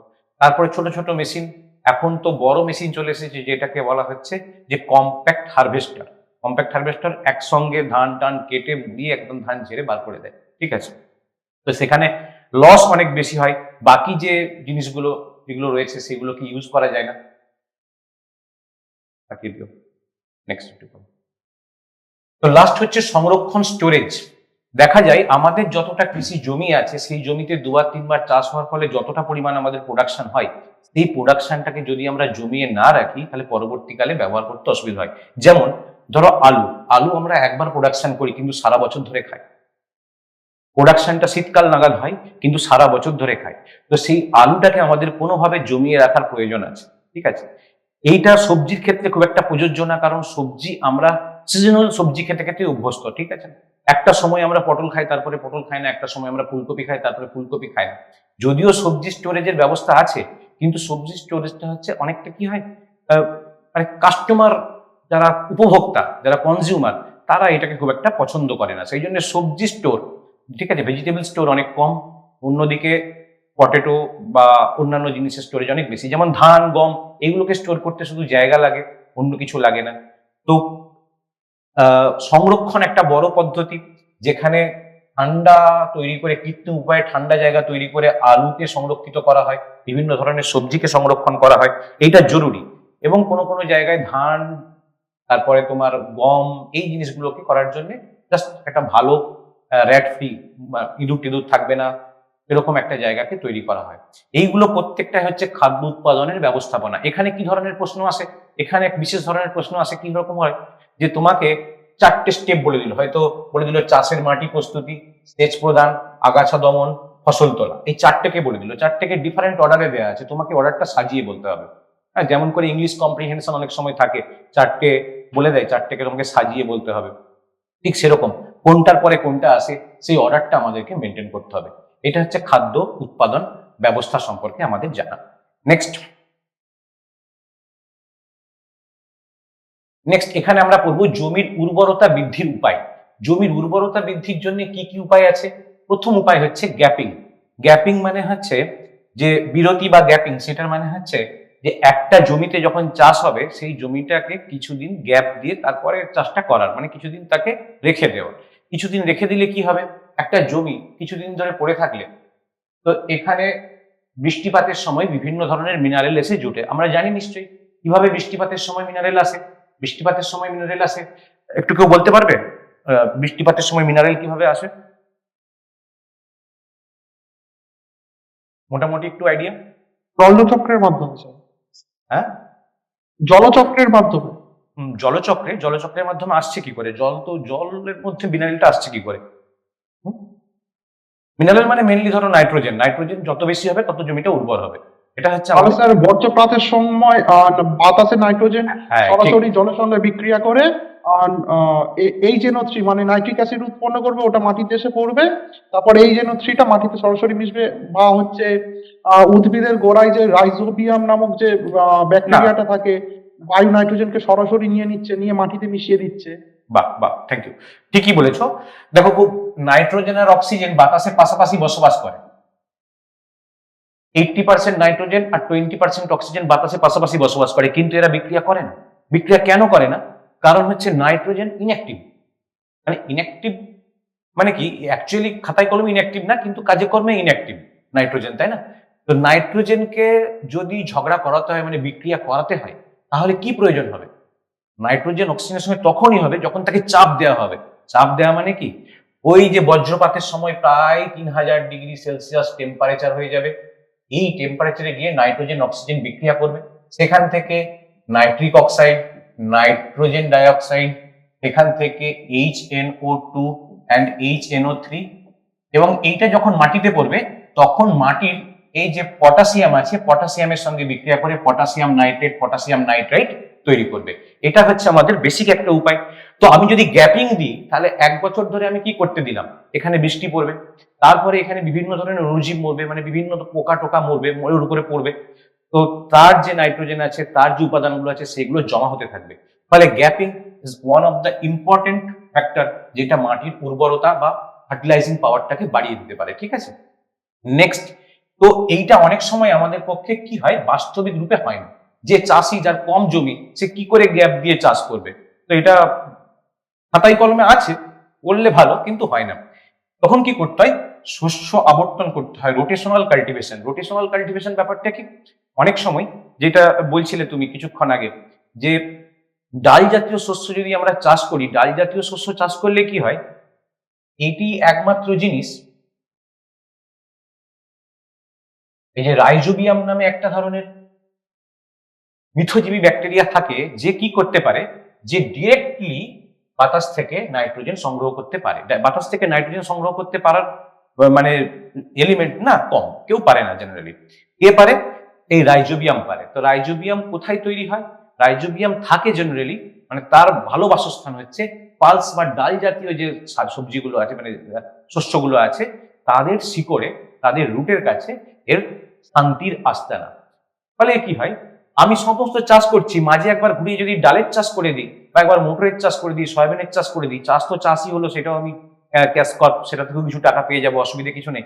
কিন্তু তা সত্ত্বে এ যতটা নাইট্রোজেনকে বাতাসে মিশিয়ে দেবে, তার ফলে আবার 5-7 বছর আমি আরামসে চাষ করতে পারবো। আর যদি দেখা যায় যে কোনো কারণে মানে আমাদের কোনোভাবেই কিছু করার নেই, না গ্যাপ দিতে পারবো, না অন্য চাষ করতে পারবো, তখন আমরা কি করি, আমাদের ইচ্ছা মতো সার ব্যবহার করি। ইচ্ছা মতো সার ব্যবহার করলে কি হবে, ইচ্ছা মতো সার ব্যবহার করলে জমির উর্বরতা বাড়ে না, বরং কমে যায় আলটিমেটলি। মানে সেই বারটা উদ্যোগে যায় হয়তো, কিন্তু আলটিমেট জমির উর্বরতাটা কমে যায়। তার কারণ এই যে কেমিক্যালগুলো তৈরি হয় মাটির সঙ্গে, তো স্বাভাবিকভাবে জল এবং বিভিন্ন জিনিসের সঙ্গে ওই রাসায়নিক গুলোর, সারগুলোর তো বিক্রিয়া হবে।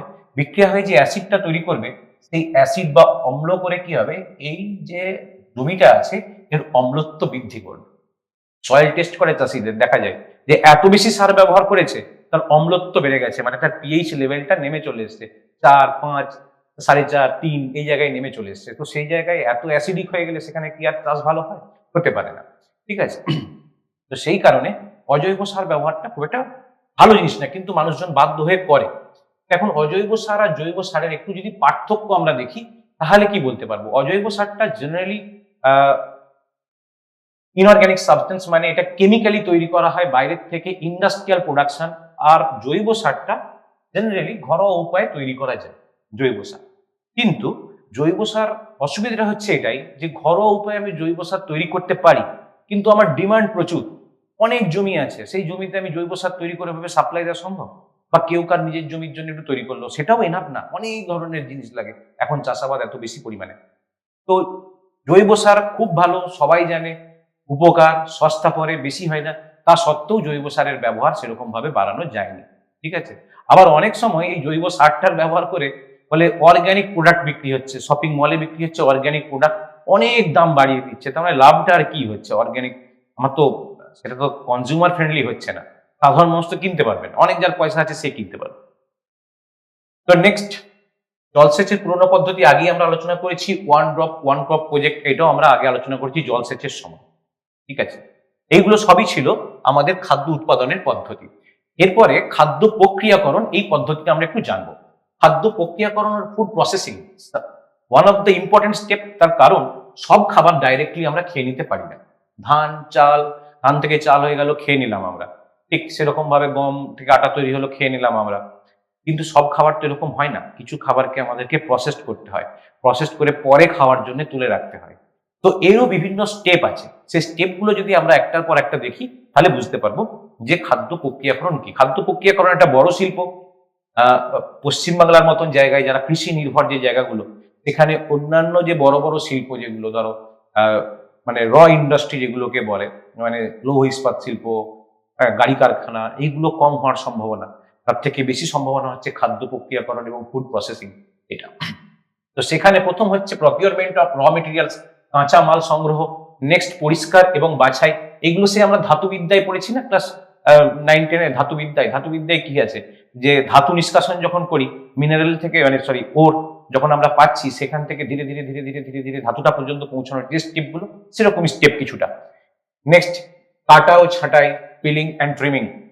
গঠন প্রক্রিয়া মানে তার সঙ্গে যদি কেমিক্যাল কিছু মিশিয়ে বা অন্য ধরনের কোনো রান্না করার ব্যাপার থাকে, যেমন আচার এক ধরনের তৈরি করার পদ্ধতি, আমসত্ত্ব এক ধরনের তৈরি করার পদ্ধতি, ঠিক আছে, সেই পদ্ধতিগুলো ফর্মুলেশন সেটা করতে হয়।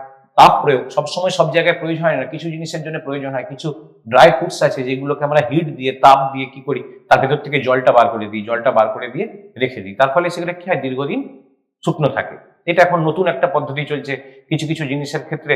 এমনি ফুলকপি, বাঁধাকপি থেকে শুরু করে গাজর, সবার থেকে কি করছে, জলটা বার করে নিয়ে রেখে দিচ্ছে, পরবর্তীকালে আবার জলটা প্রয়োগ করে দিয়ে তো তাকে আবার আগের অবস্থায় ফিরিয়ে নিয়ে চলে আসছে। তো hit treatment important step. And last, সংরক্ষণ, প্রিজার্ভেশন।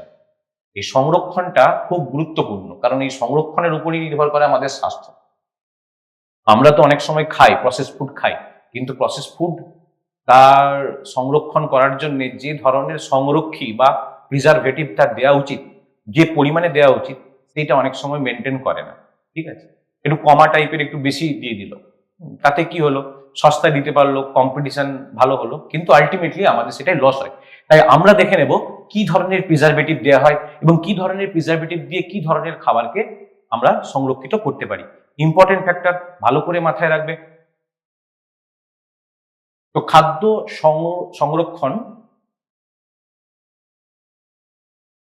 সংরক্ষক এটা ঠিক করে food safety and standard authority of India, FSSAI। আমরা প্রত্যেকেই কিছু না কিছু খাবার মার্কেট থেকে কিনি, প্রত্যেকেই আমরা জানি, প্রত্যেকের গায়ে এটা লেখা থাকে, একটু ইটালিক ওয়ার্ডে লেখা থাকে এভাবে, ইটালিক সিস্টেমে FSSAI।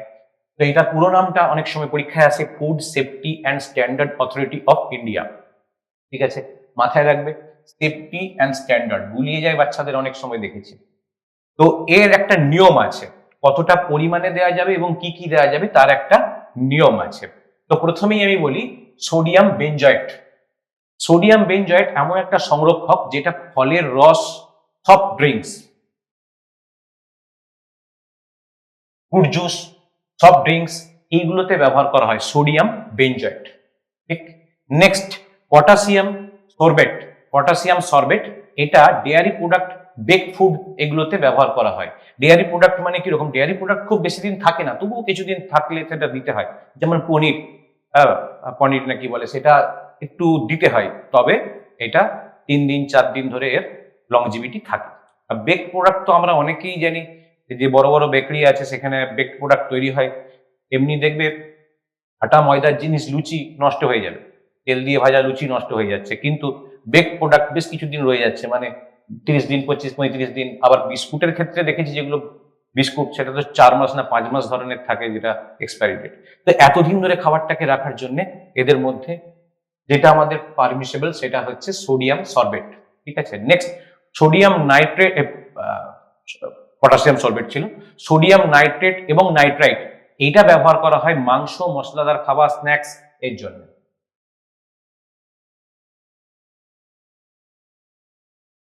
Sodium nitrite or nitrate, দুটোই ব্যবহার করা হয় মাংস এবং মশলাদার খাবারকে রাখার জন্য, ঠিক আছে।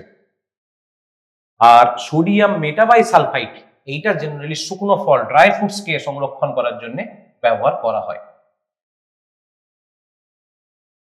এটা একটা গুরুত্বপূর্ণ অংশ, মনে রাখবে। এখানে দিতে পারে যে সোডিয়াম সরবেট দিয়ে কাকে কোন জিনিসগুলোকে আমরা সংরক্ষণ করতে পারি, দিয়ে অন্য অন্য জিনিস দিয়ে দিল, তোমাকে মাথায় রাখতে হবে অন্ততপক্ষে এই 4 জন বন্ধুকে, যারা আমাদের দৈনন্দিন সঙ্গী কিন্তু আমরা জানি না। অনেক সময় খাবারের প্যাকেটের যে ইনগ্রিডিয়েন্টস আছে সেগুলোকে খুলে দেখলে তুমি দেখতে পাবে সোডিয়াম বেনজয়েটের নাম, তো যে কোনো ড্রিঙ্কসের উপরে তুমি দেখতে পাবে সোডিয়াম বেনজয়েট আছে, ঠিক আছে, যেগুলো বাজার চলতি ড্রিঙ্কস, সফট ড্রিঙ্কস, ঠিক আছে। তো নেক্সট, এই প্রশ্নগুলো আমরা আলোচনা করেছি আগেই।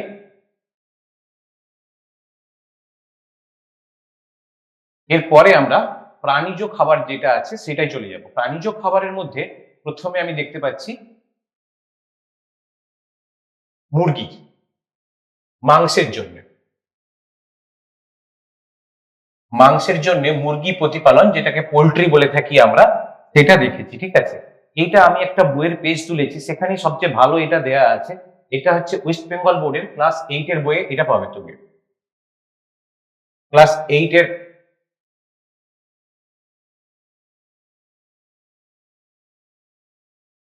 8 এর বইয়ে এটা দেখতে পাবে। মুরগির যে বিভাগ করা হয়েছে সেটা এরকম: মুরগির ওজন অনুযায়ী হালকা জাত এবং ভারী জাত। এখান থেকে কি ধরনের প্রশ্ন আসে সেটা প্রথমে আগে দেখি, তারপর আমরা ভাগটা দেখব। প্রশ্ন এখানে এরকম ধরনের আসে, তোমাকে যে কোনো একটা প্রজাতি বলে দিল মুরগির, ঠিক আছে, সেটা দিয়ে বলতে পারে এটা মাছের প্রজাতি, মুরগির প্রজাতি, চিংড়ির প্রজাতি, এরকম ধরনের প্রশ্ন আসে। তোমাকে আগে থেকে আইডেন্টিফাই জানতে হবে যে এটা কি আসলে কিসের প্রজাতি। মোটামুটি ভাবে যদি তুমি এই উদাহরণগুলো দেখো, লেগ হর্ন, আসিল, Brahma, Plymouth, rock, Brahma, Cochin, Leghorn, মোটামুটি তোমার একটা আইডিয়া হয়ে যাবে এই নামগুলো সব মুরগির নাম, ঠিক আছে। পরবর্তীকালে আমরা দেখব কোনটা হালকা জাতের আর কোনটা ভারী জাতের, ঠিক আছে।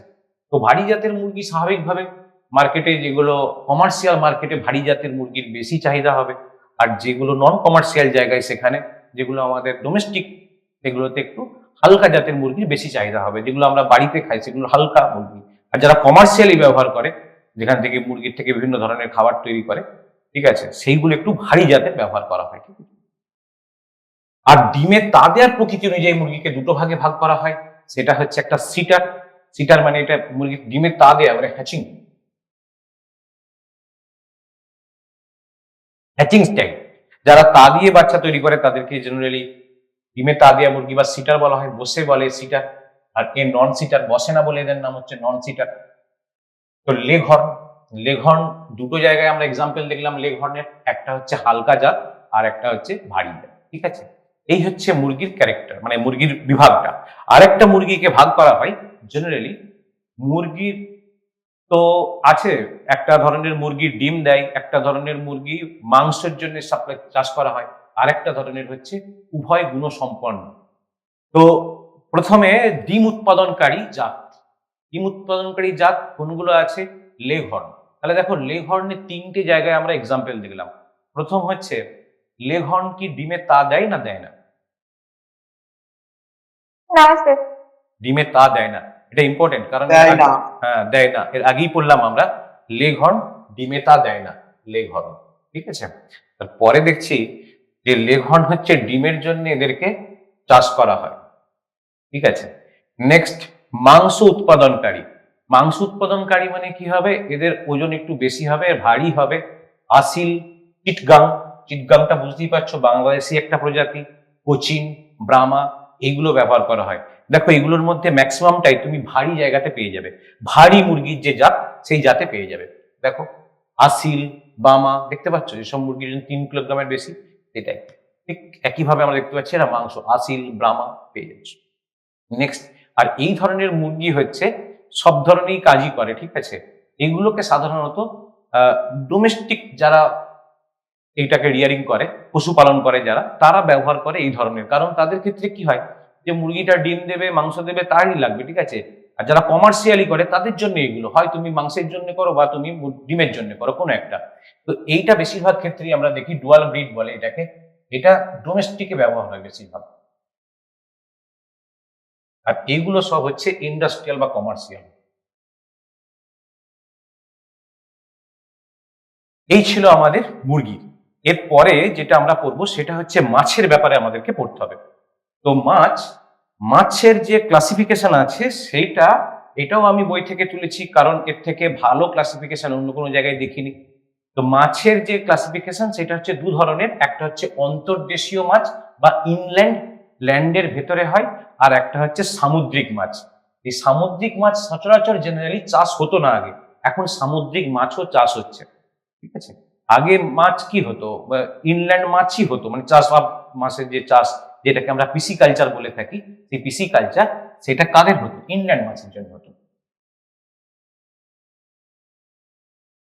জাপান শুরু করেছে এই পদ্ধতি, যেখানে সামুদ্রিক মাছেরও চাষ হচ্ছে, কারণ ওদের মাছ রপ্তানি ওদের একটা বড় মানে অর্থনৈতিক একটা দিক আর কি, মাছ রপ্তানি করে বেশি টাকা পায়, সেই কারণে ওরা সামুদ্রিক মাছও চাষ করতে শুরু করে যায়। এবারে প্রশ্ন হবে সামুদ্রিক মাছ চাষ করে কি করে সম্ভব? এটাও সম্ভব, কারণ জাপানিদের দ্বারা অনেক কিছুই সম্ভব। তো যাকে অন্তর্দেশীয় মাছ আবার দু ধরনের হয়, একটা হচ্ছে ফ্রেশ ওয়াটার বা স্বাদু মিঠে জলের মাছ, আর হচ্ছে অল্প লবণাক্ত জলে যেগুলো হয়, ব্র্যাকিশ ওয়াটার বলে, সেখানে যে মাছগুলো হয় স্বাভাবিক। অল্প লবণাক্ত জলের যে মাছগুলো হয় না, সেই মাছগুলো ওই মানে চিংড়ি জাতীয় যে মাছগুলো সেগুলো হয় সুন্দরবনের সাইডে, এগুলো খুব বেশি চাষ হয়, ঠিক আছে। পার্সে মাছ, অল্প লবণাক্ত জলে এই মাছগুলো চাষ হয়। আর স্বাদু বা মিঠে জলের মাছ হচ্ছে আমরা সবচেয়ে বেশি পরিমাণে খাই প্রতিদিন, রুই, কাতলা, মৃগেল, এগুলো। আর সামুদ্রিক মাছের ভেতরে দু ধরনের মাছ আছে, একটা হচ্ছে কোস্টাল আর একটা ডিপসি। ডিপসির যে মাছগুলো এগুলো মৎস্যজীবীরা আনে, ঠিক আছে। আর কোস্টাল যেগুলো মানে যেগুলো উপকূলীয় মাছ, সেগুলোতে মৎস্যজীবীর সঙ্গে সঙ্গে যারা মানে শখের মৎস্যজীবী তারাও এটা ধরে, তাদেরও এখানে পারমিশন আছে, তবে তারা সব উপকূলীয় বাসিন্দা, তারা এই মাছগুলো ধরে। আর গভীর মৎস্য সমুদ্রে যেগুলো যায় সেগুলো মৎস্যজীবীদের আন্ডারেই পড়ে এই মাছগুলো, ঠিক আছে। তো আর একটা মাছের যে কার্প, সেটাকে আমরা বলি কার্পের ভাগ। এখানে মাছ বলতে আগেরটা সবই পড়েছি, আর কার্প মানে কি অ্যাকচুয়ালি?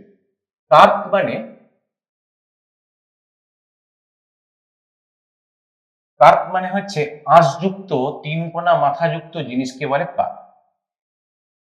মানে কার্পের ডেফিনেশন তুমি যদি দেখো তাহলে দেখবে আঁশযুক্ত তিন কোনা মাথাযুক্ত জিনিসটাকে বলা হচ্ছে কার্প।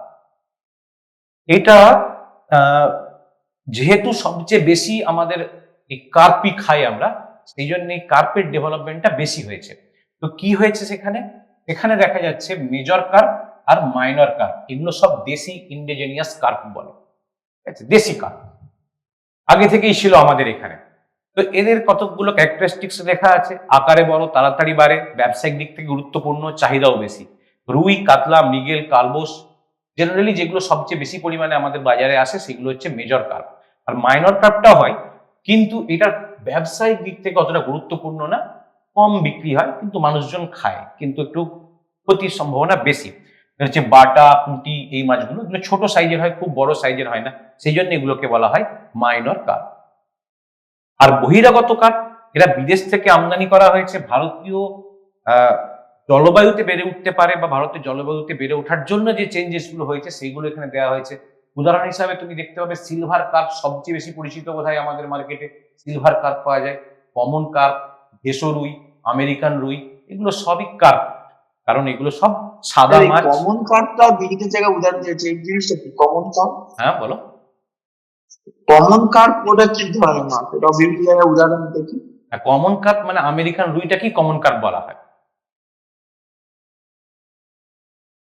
জাস্ট এ মিনিট, এক মিনিট। হ্যাঁ, ক্লাসে আছি।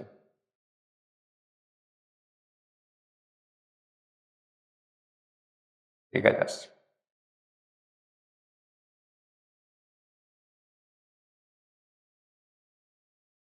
তো এই হচ্ছে আমাদের কার্প বা মাছের যে বিভাগ, সেইটা আমরা একটু ছোট করে জানলাম। এই মাছ চাষের আবার বিভিন্ন ধরনের স্টেপ গুলো আছে, সেই স্টেপ গুলো আমরা দেখবো একটু। মাছ চাষের স্টেপ বলতে গেলে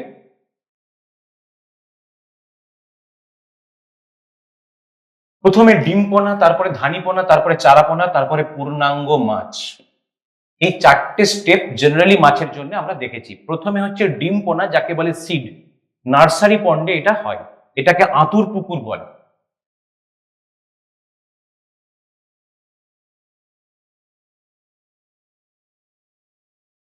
নেক্সট, এই আঁতুর পুকুরে ডিম পোনাকে নিয়ে এসে তারপরে ধানি পোনা, যেটাকে ফিঙ্গারলিং বলে, এটাকে নিয়ে আসা হয়, তারপরে পালন পুকুর বলে এটাকে, রিয়ারিং পন্ড।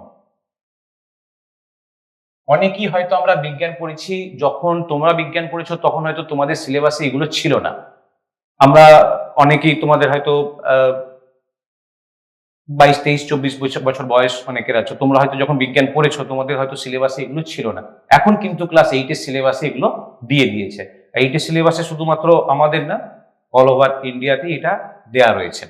নেক্সট, এই ধানি পোনা যখন একটু বড় হয় সেটাকে বলা হয় চারা পোনা। চারা পোনাও অ্যাকচুয়ালি রিয়ারিং পন্ডেই, পালন পুকুরেই চারা পোনাটা হয়, ঠিক আছে। আর চারা পোনাকে তারপরে অন্য একটা পুকুরে নিয়ে যাওয়া হয়, যেটাকে বলা হয় ম্যাচিওর ফিশ বা পূর্ণাঙ্গ মাছ তৈরি হয়, সেটাকে বলে স্টকিং পন্ড বা রিজার্ভার। এখানে লাস্ট স্টেপটা হয়, তাহলে ডিম পোনা, ধানি পোনা, চারা পোনা, পূর্ণাঙ্গ মাছ, এই 4টে স্টেপে আমাদের মাছ চাষ হয়। এর জন্য 3 ধরনের পুকুর লাগে। একটা পুকুর হচ্ছে নার্সারি পন্ড, তারপর একটা হচ্ছে রিয়ারিং পন্ড, তারপর একটা হচ্ছে স্টকিং পন্ড। 3 ধরনের পুকুর আমাদের লাগে। আর একটা চাষের কথা আমি বলবো, সেই চাষটা হচ্ছে মৌমাছি চাষ। তোমরা বলো তো মৌমাছি চাষকে কি বলে? এপিকালচার। এপিকালচার।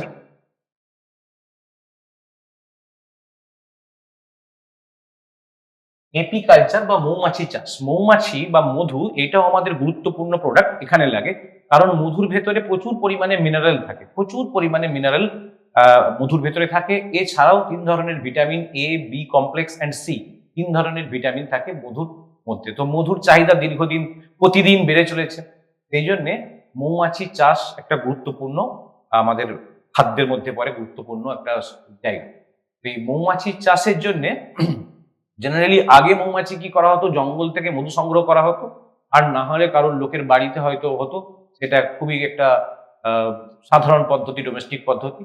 কিন্তু এখন মৌমাছি চাষের জন্য আলাদা করে বাক্স পাওয়া যায়, বিভিন্ন ধরনের ফুলের মধু হয় আলাদা আলাদা, যে কোন ফুলের পাশে গিয়ে তাকে রাখবে এবং সেই ফুল থেকে মধু সংগ্রহ করতে আসবে, সেই অনুযায়ী মধুর বিভিন্ন রকম দাম হয় বা তার গুণগান মানে গুণমান নির্ভর করে।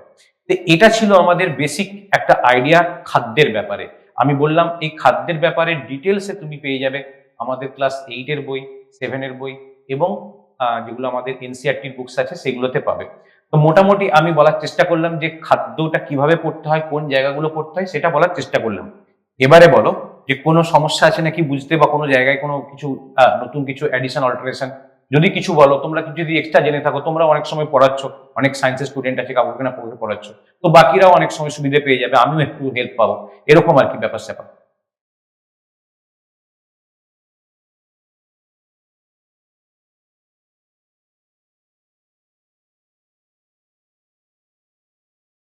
স্যার, বিভিন্ন ভিটামিনের উৎস সম্পর্কে বললে ভালো হতো।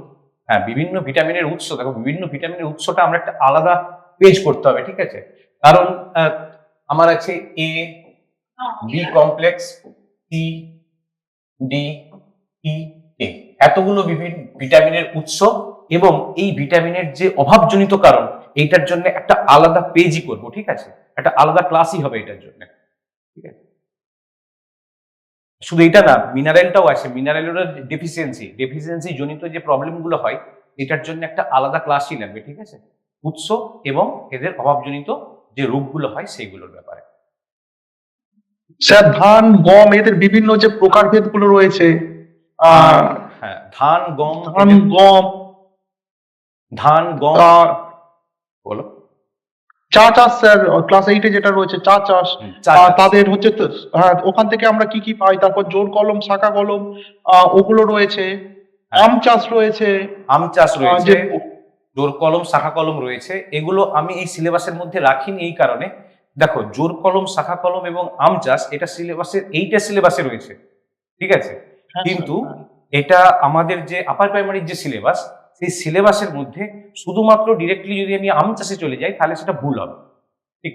আমাদেরকে দেখতে হবে এই যে কলম চাষ, যে গ্রাফটিং যে প্রসেসটা আছে, সেই প্রসেসটার সম্পর্কে আমাদেরকে জানতে হবে, ঠিক আছে। তো সেই কারণে আমি ঠিক করেছি যে এর পরে যে আমাদের খাদ্যের ব্যাপারে যে ক্লাস হবে, সেই ক্লাসে আমরা গ্রাফটিং মানে এই যে স্পেশাল স্টাইলগুলো আছে গ্রাফটিং, যেমন আউশ, আমন, বোরো, এই 3টে ধানের ব্যাপারে আমরা ছোটবেলা থেকে জেনে এসেছি। কিন্তু এখন যে হাইব্রিড চাষগুলো চলে এসেছে, ঠিক আছে না, যে হাইব্রিড চাষগুলোর ব্যাপারে, সংকর প্রজাতির চাষের ব্যাপারে সেটাতে আমরা একটু বেশি ইন্টেন্সিভ একটা ডিসকাস করব। ঠিক আছে, এটা হচ্ছে একদম বেসিক যেটা বললাম সেটা বললাম। এরপরে ক্লাস 8-এর যে বইয়ের যেটা আছে সেটা কভার করার চেষ্টা করা হবে, এবং তারপরেও যে হায়ার ক্লাসের ক্লাস 10 বা 11-12-এর যেসব খাদ্য বা নিউট্রিশনের উপর যে জিনিসগুলো আছে সেগুলোকে কভার করার চেষ্টা করব। স্যার বলছি প্রোটিন, বিজ্ঞান ফ্যাট, বলো। প্রোটিন, ফ্যাট এই এগুলোর অভাবজনিত কারণ বা হচ্ছে এটা অতিরিক্ত গ্রহণ করলে কি ঘটনা ঘটছে এগুলো লিস্ট করে দেবেন স্যার। হ্যাঁ হ্যাঁ, প্রোটিন, ফ্যাট এবং মিনারেল মানে যে খাবারের যে কম্পোনেন্ট গুলো আছে সেগুলোর ব্যাপারে তো, হ্যাঁ ওটা একদিন অবশ্যই অবশ্যই। স্যার বলছি বিজ্ঞানসম্মত নাম কিছু কিছু পড়তে হবে কি? হ্যাঁ, বিজ্ঞানসম্মত নাম ওই যখন ভিটামিন গুলো আমরা পড়বো, অ্যাকচুয়ালি বিজ্ঞানসম্মত নাম হচ্ছে ভিটামিন গুলোরই পড়া হয়। ঠিক আছে, হ্যাঁ আমি মানে এমনি কৃষিকাজে মানে যেমন ধান বা মাছ এগুলোর বলছিলাম। ধান, মাছ এগুলোর বিজ্ঞানসম্মত নাম আমাদের এই খাদ্যের ব্যাপারে আসে না। এটা যখন অ্যানিমাল কিংডম আমরা পড়বো, যখন অ্যানিমাল কিংডম হ্যাঁ। টোটালটা পড়বো, তখন সেক্ষেত্রে আমরা বিজ্ঞানসম্মত নাম কিছু কিছু জানবো। ঠিক আছে, কিন্তু আচ্ছা, খাদ্য ঠিক আছে। জানার ক্ষেত্রে আমাদের ওই যে একজন বললে খুব ভালো কথা যে ধানের যে প্রকারভেদগুলো, ধানের প্রকারভেদগুলো আমাদেরকে জানতে হবে, জানতেই হবে। নতুন নতুন যে আপডেটেড হচ্ছে এই জিনিসগুলো আমাদেরকে জানতে হবে। এই জন্যে আমাদের তো প্রত্যেকটা পার্টের উপরে 2 বা 3টে করে ক্লাস রেখেছি। এটা হচ্ছে প্রাইমারিলি একটা আউটলাইন আইডিয়া। এরপরে আমরা ইন্টেন্সিভ আইডিয়াটা নেব নেক্সট ক্লাসে, এই ব্যাপারে ডিটেলসে যেগুলো একদম পুঙ্খানুপুঙ্খ যেসব ম্যাটারগুলো আছে সেগুলো দেখবো আমরা। ঠিক আছে। ঠিক আছে, তো এর উপর একটা সাজানো কোশ্চেন আমার কাছে আছে, যে যতটুকু পড়া হয়েছে সেই উপরে যদি কিছু হয়, যদি যেগুলো জানার ব্যাপারে, এই কোশ্চেনটা একটু রেডি করে দাও।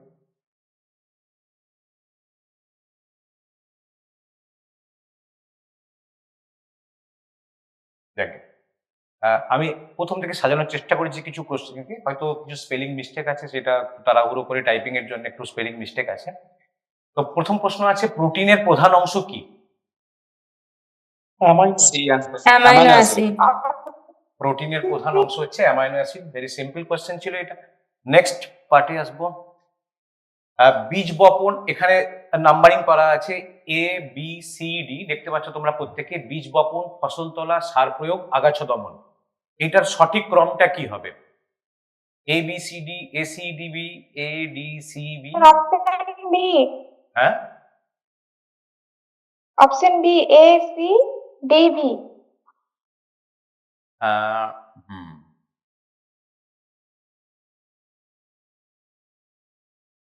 অপশন বি, তাই তো? প্রথমে হ্যাঁ, A স্যার। বীজ বপন, তারপরে সি সার প্রয়োগ, তারপরে ডি আগাছা দমন, এবং শেষ ফসল তোলা। ঠিক এই ক্রম একটা গুরুত্বপূর্ণ ব্যাপার। মোটামুটি ভাবে ওই যে আমরা যে পদ্ধতিটা শিখেছিলাম পরপর পরপর, যে এগ্রিকালচারাল যে স্টেপ গুলো ছিল সেগুলোকে মনে রাখলে এটা করা যেত, এটা সহজই ছিল। নেক্সট, কোন পদ্ধতিতে জমির উর্বরতা বাড়ানো যায় না? কোন পদ্ধতিতে জমির উর্বরতা বাড়ানো যায় না? বিরতি, সার প্রয়োগ, শস্যাবর্তন, জলসেচ। বি হবে। কেন বললে বি হবে? স্যার সার প্রয়োগ করলে জমির অম্লত্ব বৃদ্ধি পেয়ে যাবে, জমির উর্বরতা কমে যাবে। হ্যাঁ, জমির উর্বরতা কমে যাবে। ঠিক, জমির উর্বরতা মানে পরবর্তীকালের জন্য জমির উর্বরতা কমে যাবে। তার ফলে কি হয়, এই সার প্রয়োগের সাহায্যে জমির উর্বরতা বাড়ানো যায় না। নেক্সট, খাদ্য প্রক্রিয়াকরণে সোডিয়াম নাইট্রাইট দ্বারা সংরক্ষণ করা যায়।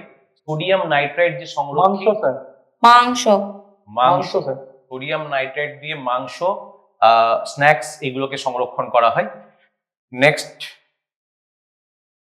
FSSAI পুরো নামটা food safety and standard option A option sir. Option A. Option A, very good. এখন তো সব বলে দিচ্ছ। মৌমাছি পালককে না, এটা পালনকে হবে। মৌমাছি পালনকে এটা C, apiculture. Apiculture. Very easy question ছিল এটা। নেক্সট কোশ্চেন হিসেবে দেখবো, ডিমপোনা যে পুকুরে চাষ হয় সেই পুকুরকে কি বলে? পালন পুকুর, আঁতুর পুকুর, ব্রিডিং পুকুর, কোনোটিই নয়। ডিমপোনা। ডিমপোনা মানে প্রথমটা, তাই তো? প্রথমে আঁতুর ডিমপোনা, পুকুর। তারপরে ধানিপোনা, তারপরে চারাপোনা, তারপরে পূর্ণাঙ্গ মাছ। তাহলে কোন পুকুরে হবে? আতুর পুকুর। আতুর পুকুর। হ্যাঁ, একদম ফার্স্ট নার্সারি পন্ড যেটাকে বলি আমরা। নেক্সট, মলিবডিনাম একটি মুরগির প্রজাতি, মাছের প্রজাতি, প্রয়োজনীয় খনিজ, অজৈব সার। C. Option C. C. C খনিজ পদার্থ। মলিবডিনাম একটি খনিজ পদার্থ, অপশন সি। গুড। নেক্সট, সরলতম কার্বোহাইড্রেটের নাম? Sucrose, amylase, albumin, glucose. Glucose. Glucose. Glucose.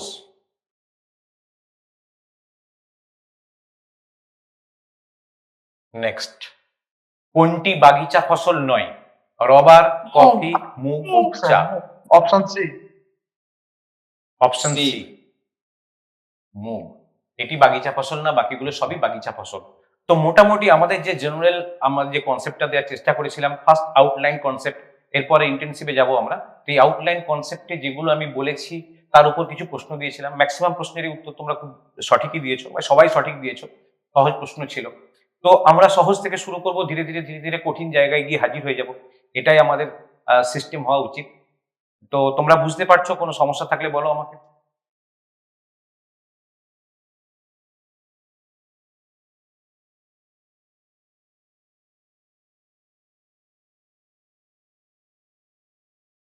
কোনো সমস্যা নেই। বুঝতে পারা যাচ্ছে তো মোটামুটি যেটা বলছি, মানে হ্যাঁ স্যার। ভয়েসগত বা হ্যাঁ, অন্য স্যার। কিছু? তো চেষ্টা করো, তোমাদেরকে আগেই বলেছি যে কি কি বই পড়তে হবে, কোনগুলো পড়তে হবে। আর যেহেতু এটা আপার প্রাইমারি, এবং পরবর্তীকালে মনে রাখবে যে এই যে পরীক্ষাটা হবে তার যে ওয়েটেজ, সেটা তো তোমাকে সারা জীবন দিয়ে যাবে। মানে একবার পাস করে নিতে পারলে সারা জীবনই তোমার চলবে, ঠিক আছে? এর সাথে সাথে চেষ্টা করতে হবে আমাদেরকে সিটেটটা পাস করে নেওয়ার। আবারও বলছি, সিটেটটাও কিন্তু টার্গেট রেখে পাস করে নেবে। ফলে কি হবে, বিভিন্ন জায়গাতে ইন্টারভিউ দিতে পারবে, এবং টিজিটি স্কেলে ইন্টারভিউ দিয়ে জয়েন করতে পারবে, যেগুলো সেন্ট্রাল গভর্নমেন্টের যে স্কুল সেগুলোতে জয়েন করতে পারবে। তো সিটেটও টার্গেট করো আপার প্রাইমারির সঙ্গে সঙ্গে, ঠিক আছে? অনেকেরই হয়তো সিটেট পাস করা হয়ে থাকতে পারে। স্যার সিটেটের পেপার 1 না পেপার 2টা? সবই পাস করতে হবে। প্রথমে তো পাস করো। পাস করেছো, মানে পাস হয়েছে কারণ একটা? না না স্যার, ওয়েস্ট যদি আমরা বেঙ্গলের কোশ্চেন যেটা ছিল ওটা পাস করেছি। ইংলিশও আচ্ছা, দিয়ে দিলে ওয়েস্ট মানে বেঙ্গল। একটু ভালো হতো, তাহলে সিটেটটা ক্লিয়ার হতো। হ্যাঁ, আমরা চেষ্টা করছি Question ইংলিশগুলোর সাথে সাথে বলা, এরপরে কোশ্চেন গুলো ইংলিশে দেওয়ার ক্ষেত্রে হ্যাঁ চেষ্টা করবো যদি সেটাও সম্ভব হয়, ঠিক আছে? মানে এমনিতে একটু তাড়াহুড়োর মধ্যে এখন রেডি করতে হচ্ছে, একটা দীর্ঘ ছুটি গেল তো সেই জন্য। তবু আমরা চেষ্টা করছি যদি কোশ্চেনও ইংলিশে দেওয়া যায় তাহলে সবারই সুবিধা হবে। আর তোমরাও চেষ্টা করো যে টার্মগুলো যেগুলো বলা হচ্ছে সেগুলো সব ইংলিশে করতে। ইংলিশটাতেই তো ম্যাক্সিমাম সর্বভারতীয় পরীক্ষাগুলো হবে অল ইন্ডিয়া বেসিস। একটু চেষ্টা করো এটা, কেমন? ঠিক আছে। ঠিক আছে, হ্যাঁ স্যার। ঠিক আছে। Thank you, sir.